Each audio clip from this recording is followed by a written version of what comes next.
I'm thinking about the subject, right? This is a subject that actually I didn't fully understand it until maybe even the start of Strive. Now it's almost been a year.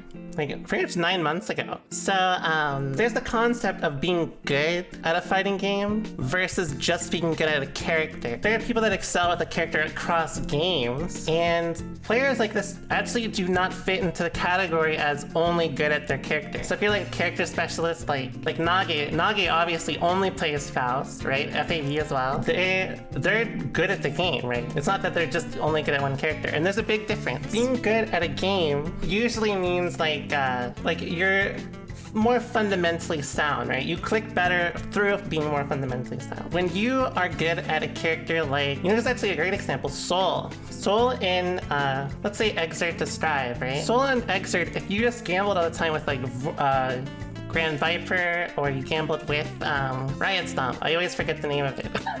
Basically, if you did that, going from Exert to Strive, even though Strive Soul is very powerful, you may not have been able to do that.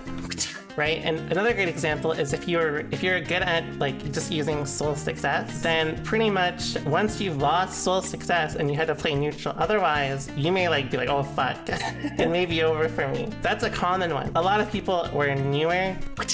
They were newer to fighting games, or somewhere, right? There's some categories to break this down into. Usually, people would describe this as being carried. A lot of people would describe it as that, but that's not quite true. When it comes to things like that, there's actually two main culprits, so to speak, and you're probably not gonna guess who they are. Well, one is obvious. There's obviously top tiers, right? If you have a very strong option, it's hard to really it's easy to just bulldoze people, right? Like the Tabby Chaos zoning, and if they don't know how to interact with you, you just smoke. But there's also another kind of category that's separate, and it's funny because not a lot of people expect this. It's actually low tiers. Low tiers tend to actually also have the same capacity because they're a little more uncommon. They're two balancing acts to it, right? One is that top tiers have very powerful options that are usually just they're not knowledge checks per se, but they're very powerful and usually require someone to adjust their playstyle to play around it. Let's say Ram's offense, you have to pretty much be aware of how to interact with her, right? Otherwise, you'll just die. Okay, same with Naga. If you don't understand how to RPS with him, he smokes you. But low tiers usually will have a knowledge check that's usually not as good, but it's harder to understand because low tiers are typically not as common. How many people here understand how to fight against Jacko?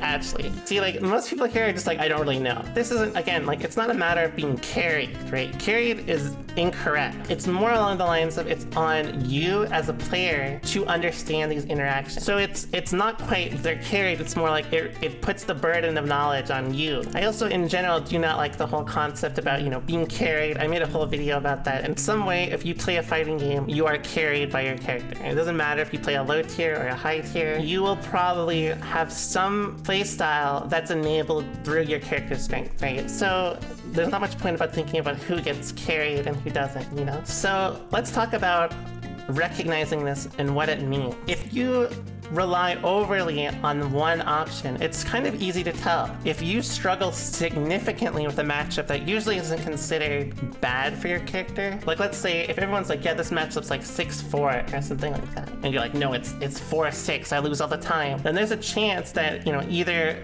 this could be kind of happening to you. Sometimes good matchups will expose these because even though it doesn't require you to it doesn't really require you to be as aware, it requires you to be more aware of what options you press and what's good. So Exert Soul versus Potemkin, that's a good matchup for Soul, right? Problem is, it's not good because he can just go ham on you. In fact, if you go ham on Potemkin, he's gonna kill you. I've played both characters. I played Potemkin and Soul, and I once played a Soul player 60 games, and I beat him all 60 games, and I asked him after, or someone asked him, oh, have you learned anything from that? And they said no.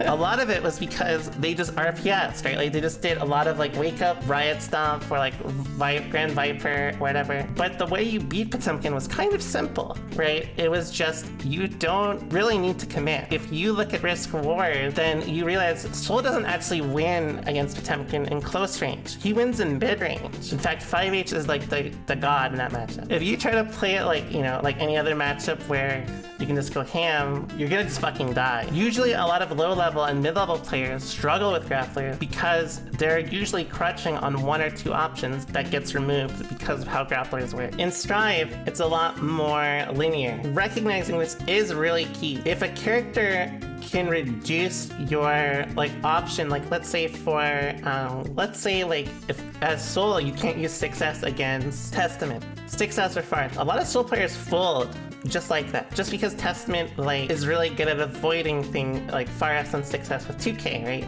Most of the characters with like low profile 2Ks, these kind of characters, typically people that play Soul tend to struggle against them specifically because they rely a lot on Farth or 6S, which, you know, they are good, they're good options. But once they're removed, people kind of just like fumble and fold. Now, why am I talking about this? Let's say next patch, they nerf both these options, right? Let's say it doesn't matter how good you are right now. Like let's say you're like a top level Soul player, you're twerking on people with the Far Slash and the 6 Slash, and then next version, 6S becomes unusable, like they just nerfed it. And then Far S is like 35 frames total and like 0 on block. That's it.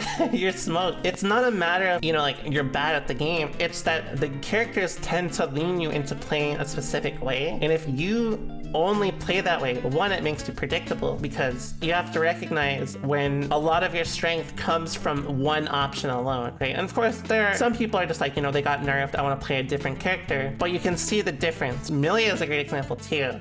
You know, if they killed Milia jump H and then made her grounded, like even if it was a buff, a lot of Milia players would just die just like that because a lot of people aren't familiar with playing on the ground. And again, it's not a matter of like they're bad players. It's a matter of they put a lot of focus into playing one way, and then if it gets changed, then how are you gonna play? You have to relearn. You pretty much have to relearn the character. When I was new and I recognized things like this, I would purposefully play without an option, which I don't know how useful that was. Like endgame, you know what I mean? Like I don't know how good of an idea. It did make me realize, like, you know, I can't keep crutching on specific options. And honestly, like in fighting games, some matchups will just prevent you from using an option all the time, right?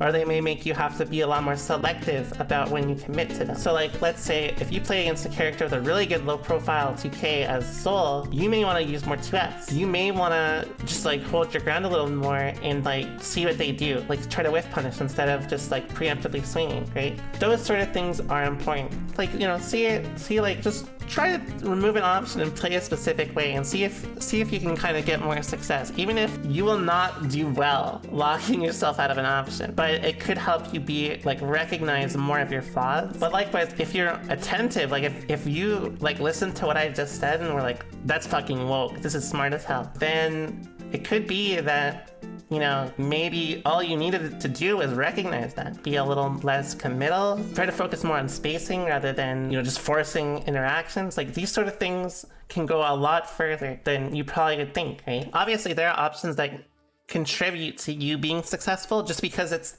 the character's nature, right? Like it's the goal of the character to play in a specific way. You're not always going to be able to do that. Not just with like balancing, but matchups. You know, matchups are going to force you to change how you play, and if you're not prepared for that, then you may get fucked.